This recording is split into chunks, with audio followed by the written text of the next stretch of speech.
There is a trending song panguva ino yaonekwa kunzi muzuva ranhasi yaswera ichichiriridza pasocial media. Iri kuonekwa kunzi iri kusimbaradza General Constantino Chiwenga ichinzi aiwa musavhunduke mukanya.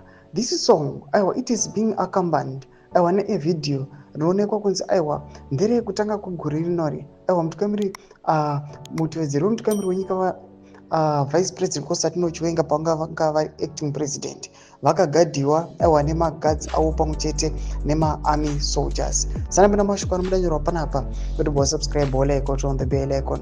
Tipinda panapa pahendo aiva mudanyora achiposta this video neesong yacho aiwa inobuda nyogwa ichinzi chabvunduka ezi musavhunduke mukanya song trending a day before Geza protest. Ndo mashoko anobuda anyogwa panapa achionekwa kunzi aiwa this song iri kunzi aiwa musavhunduka mukanya aiwa rapai makasimba panguva ino yotrenda. Pari kuonekwa kunzi maprotest now they have intensified, but tiri kuona even the regime itself aiwa yabva yapula up its socks.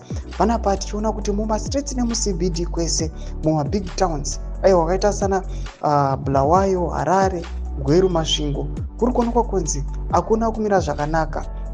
Matangas, mawater cannons aiwa mariot trucks nemazeta trucks panguva ino ari kufloka mumastreets achiintimidata achivhundutsa vanhu achivathreatina kuti aiwa mukangoda kungofarisa chete aiwa kwese kwese nevanhu vakanga vasingatombozivi matangas now they are coming to know them. Panguva ino paThe Geza revolution pari kuonekwa kunzi people now they are waiting for tomorrow kuti tione kuti Geza aiwa ari kuonekwa kunzi is the one who's leading the protest achange akabata zvakaita sei. Tudze mafunguro enyu muri kudii pamusoro pechiitiko ichi. Pinai comment section medu kutudze mafunguro enyu. Musana subscribe or like, turn on the bell icon.